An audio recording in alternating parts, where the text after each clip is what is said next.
Hello everyone, I am Amrita Sinha and today we'll be discussing the working principle of the transformer.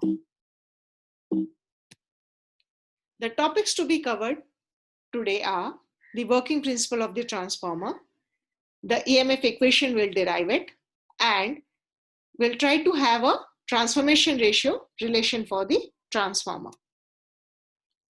The working principle of the transformer, how does it work? What is the basic fundamental behind it? In a transformer, an alternating source is applied to the primary winding, and due to this, magnetizing current flowing through it produces an alternating flux in the core of the transformer. The flux produced by the primary winding links with both the primary and the secondary windings. And as this flux is alternating in nature, there will be a rate of change of flux. And according to Faraday's law of electromagnetic induction, we know that in any coil or a conductor, if there is a changing flux, then there must be an induced EMF in it.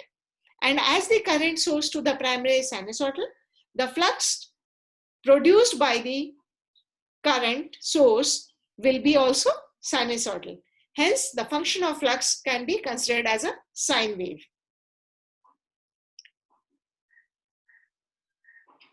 The working principle of the transformer, here we have shown a figure where the two windings, the primary and the secondary, having N1 and N2 number of turns respectively, has been wound on the two limbs of the transformer.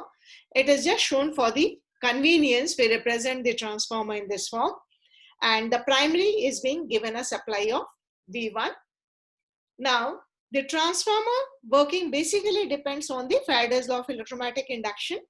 The mutual induction phenomena between two or more windings is responsible for the power transformation in the transformer from one circuit to the other circuit. Now, according to Faraday's law of electromagnetic induction, the rate of change of flux linkage with respect to time is directly proportional to the EMF induced in a conductor or a coil.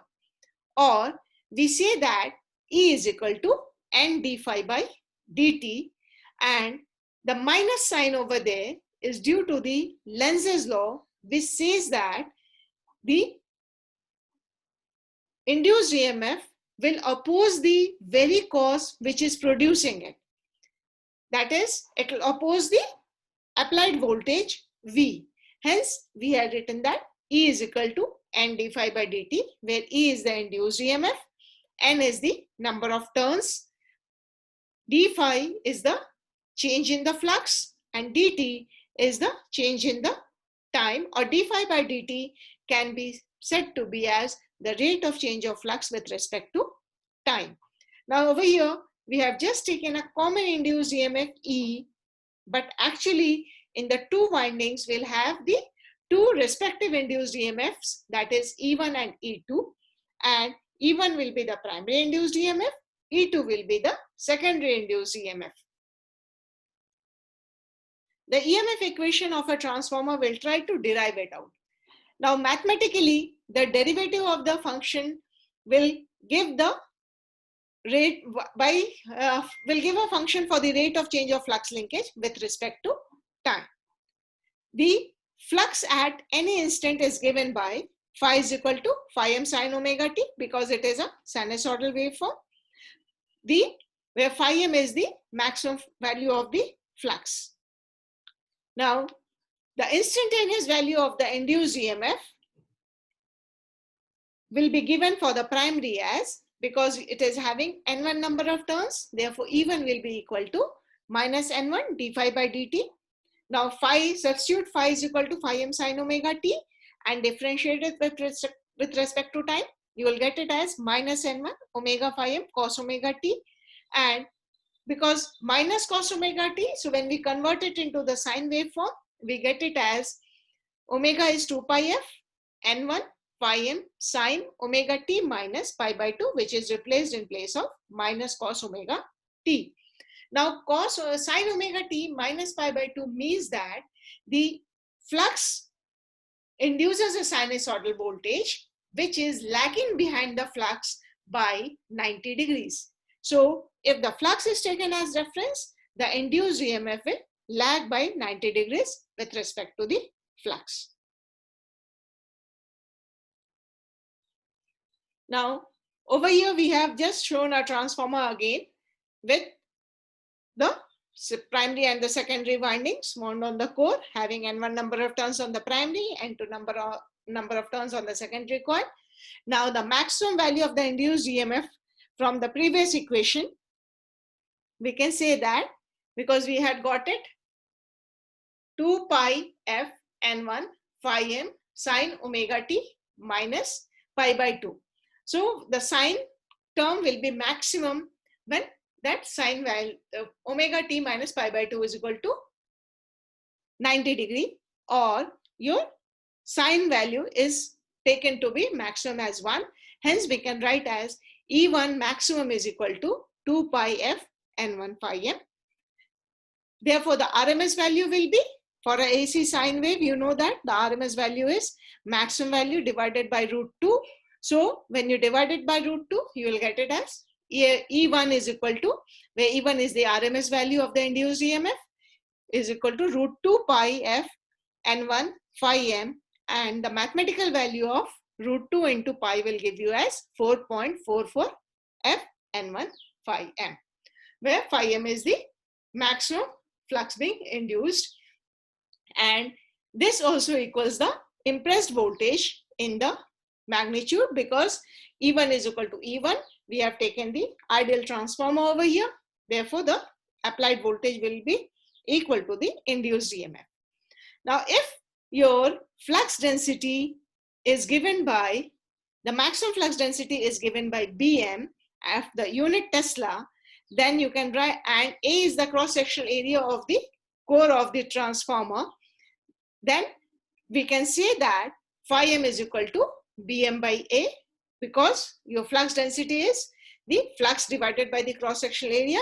So the phi m can be given as Bm into A, that is the flux density into the cross-sectional area, and therefore we can write as E1 is equal to 4.44 f n1 phi m, replacing phi m by Bma, it will give you as 4.44 f n1 Bma. Now, because the same flux is linking also the secondary winding, hence the induced EMF on the secondary side will be given as minus N2 d phi by dt, where N2 is the number of turns on the secondary winding. Differentiated, the phi is equal to phi m sine omega t. Substituting that, you differentiate with respect to t, you will get it as minus N2 omega phi m cos omega t. Now minus cos omega t, replacing with the sine term, you will get it as sine omega t minus pi by 2. Now the maximum value of the induced EMF will be when sine term is 1, and therefore you will get the E2 max is equal to 2 pi f into phi m, and the average value will be, the RMS value will be maximum value divided by root 2, and therefore E2 RMS will be 4.44 f into phi m, and the flux can be replaced by the flux density and cross-sectional area, which is equal to 4.44 f into Bma. Therefore, but for an ideal transformer, the applied voltage and the induced EMF are the same, and therefore E1 is equal to V1, and the E2 will be equal to the V2, that is the secondary voltage will be the same as the secondary induced EMF, and therefore we have written the equation for the ideal transformer, the voltages as V1 is equal to 4.44 f N1 Bma, and V2 will be equal to 4.44 f N2 Bma. Now dividing these equations, you can get the relation as E1 by E2 is equal to V1 by V2 is equal to N1 by N2 is equal to A, where A is known as the ratio of transformation or transformation ratio. This is an important term because by knowing the transformation ratio, we know that whether the transformer is stepping up the voltage or it is stepping down the voltage. And as there is no voltage drop in the windings, therefore the induced EMF will be equal to the applied voltage. And that's the reason we have taken E1 is equal to V1 and E2 is equal to V2. Now, in an ideal transformer, there is no power loss. That is, the output power will be equal to the input power, or you can say that the transformer is 100% efficient. As such, the transformer efficiency is very high because there are no moving parts. It's a static machine. Hence, the transformer normally also has a high efficiency above 95%, mostly for the power transformers and the distribution transformers. Now, over here, when we equate the input power and the output power, we can write as V1 I1 cos phi is equal to V2 I2 cos phi. And therefore, you get a relation between the voltage and current as V1 by V2 is equal to I2 by I1. And therefore, substituting in the transformation ratio equation, we get it as V1 by V2 is equal to I2 by I1 is equal to N1 by N2 is equal to A transformation ratio. That means the voltage is directly proportional to the number of turns ratio and the current is inversely proportional to the respective number of turns.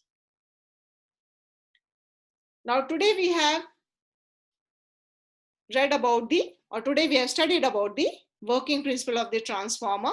The basic working principle is based on the electromagnetic induction principle, that is the Faraday's law of electromagnetic induction, where it says that the EMF will be induced when there is a rate of change of flux. And because it is a transformer, static machine, so it can't work on DC because we have to give a variable supply, and that is only possible with the AC supply. Therefore, transformer only works for the AC supply.